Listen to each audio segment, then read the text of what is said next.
This is Sirius Satellite Radio. Gregg McBride is with us. Gregg lost more than 250 pounds over 10 years ago, and he's kept it off. He has a new book out, Just Stop Eating So Much, and he's going to tell us how he did it without surgery, without fads, without pills, and giving us those secrets. Gregg, welcome to Before You Bite. Thank you, Phil. It's great to be here with you.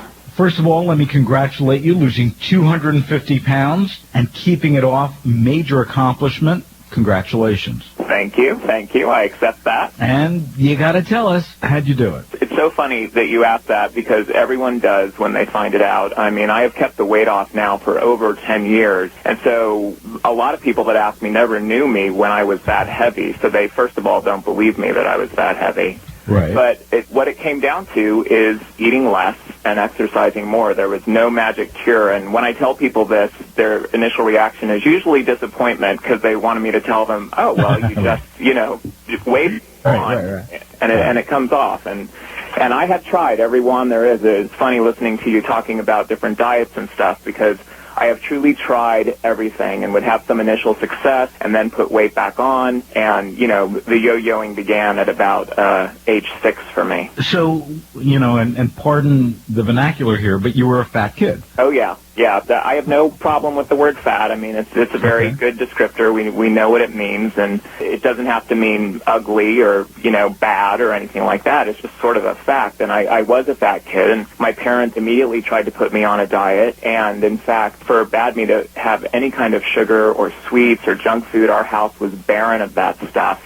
Looking back, my parents, unknowingly, of course, they meant well, but they created a little sugar addict because when I was younger, I would literally steal money from my dad's wallet. I can talk about this because the statute of limitations has run out. I would take, $10 to $20 from his wallet, go to the grocery store, and buy a bag full of junk food. And then I would have to sneak it into the house because, I wasn't allowed to have it. I would have it in my bedroom in the closet. And sometimes it would even be perishable items like ice cream or something. I'd be in this race to eat the ice cream before it would melt or before it would be discovered. And I was eating way too much. And part of that was because I had learned that sweets and this junk food was forbidden fruit. So let me ask you a question. Are your parents heavy? No, they are not. What's interesting to me is when you think of being 6 and you really haven't formed your food habits, or obviously if your parents aren't heavy, it's probably not genetic. What do you think started this downward spiral, if you would? That's a great question. I think a lot of it has to do with our society's approach to food and nutrition. Even when I was a kid, some of the same things going on, and in my opinion, it's just gotten worse. And we kind of learned to treat food like an enemy, or we're trying to find this trick, or we're trying to find these ingredients that will help us somehow maintain our weight. And I think that it's all about getting back in touch with food. Food is not the enemy, and that's why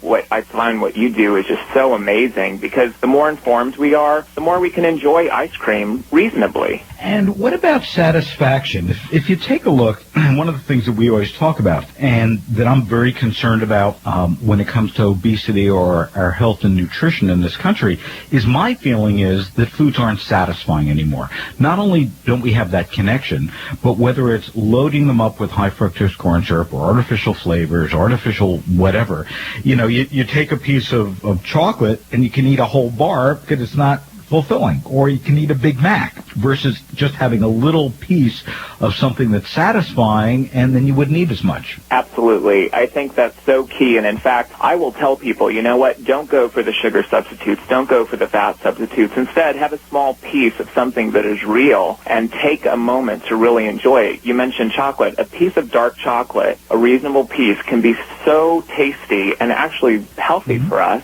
again, in moderation and in balance. And part of it, I think, is our society today, where we get in the car and we think, okay, what phone calls do I have to make? We never have any kind of downtime. And that translates to our eating habits as well. We are doing a lot of unconscious eating. Even if it is a treat, we might be doing it in front of the TV or while finishing up some paperwork or maybe listening to the radio. Not that anyone should stop listening to the radio, but you get my point. Now, let me ask you a question. So at age 6, you remember how much you weighed approximately? No, I don't. Okay. I know but that's when it started going up, and how fat did you get? I got pretty big. I mean, it was just always increasing. By about third grade, I realized I needed to be the funny fat kid. You know, I was not going to make any friends by being athletic or winning women off their feet or that sort of thing. In fact, when I was in third grade, there was a girl named Anne who kissed me in public. I won't use her last name because I'm still very bitter. Oh, why not? And why well, not? listen what happened, Phil. I found out that people had dared her to do it and that she was going to get $1 if she did it, if she kissed the fat kid. Oh. And then you should really make her feel bad by giving us her last name and her address. Exactly. I'll dedicate my next book to her. Then she'll be sorry. Okay. At that time, I was initially just really crushed when I found that out. And I thought, boy, you know what, I better turn this into something funny because that's what I got to do. And so looking back, it certainly aided in developing my sense of humor and my perspective on society. So, lost 250 pounds. How long did it take you to lose that much weight? And what number did you start at? Because I'm assuming now you're probably like 100 and what? I'm 170 pounds. Yeah, usually okay, you're 175. 170, 175. Yeah, and I'm 6 feet tall. So you were over 400 pounds. Yes. When I graduated from college, I weighed 450 pounds, and there's actually a little funny story with that. I bought this scale that a doctor recommended, a digital scale, so it could be accurate weight. And so, you know, I saw it going up. And, of course, I was always trying. I really was always giving it my best effort, but then I knew how to cheat as well. And then one time I got on the scale, and it read ERR, and I didn't know what that was. So I got out the manual, and that was the scale sign for error. It did not go above 450, and that's when I thought, wow. How long did it take you to lose 250 pounds? 1 year, believe it or not. Just 1 year? Just wow. 1 year. And truly, without any tricks, without any pills, without any surgery, even without a personal trainer, I had gotten to a point where I was so frustrated. I belonged to this one Weight Watchers group and was finding that a lot of the different diet programs out there were actually empowering the weight gain. I would initially lose a little weight, but then being that kind of size, I could gain 7 pounds in 1 week.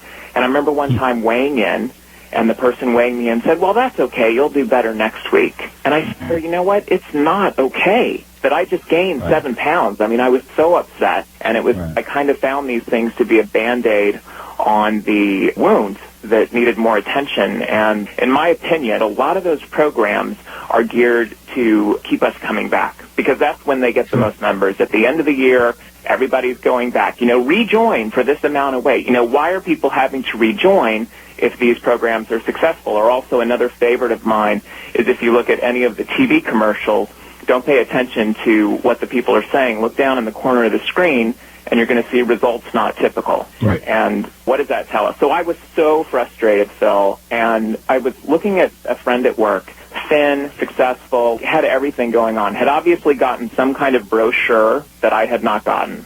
So one day I thought, you know what, I'm going to ask him. I'm going to, you know, just go up and say, what is the secret? Can you tell me what to do? And after about 5 seconds of him looking at me like I was absolutely insane, he goes, just stop eating so much. I thought, well, what an idiot. You know, I mean, that's not what it's going to take. This guy obviously doesn't understand. He has good genes. He doesn't know what it's like to need ice cream at 10 p.m. And the phrase just stayed with me.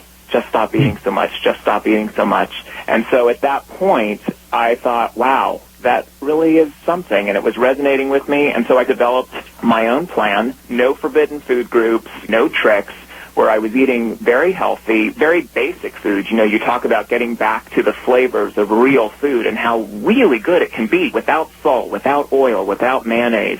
And I love to eat. Don't think I don't. I do. But it was really controlling the portions, and I was having to be firm with myself because I'd spent so many years learning these bad habits or teaching myself these bad habits. I accept the responsibility. But I did take all of that weight off within 1 year's period. I mean, it just melted away. Well, Greg, you know, it's a great story, and now you've got this book, Just Stop Eating So Much.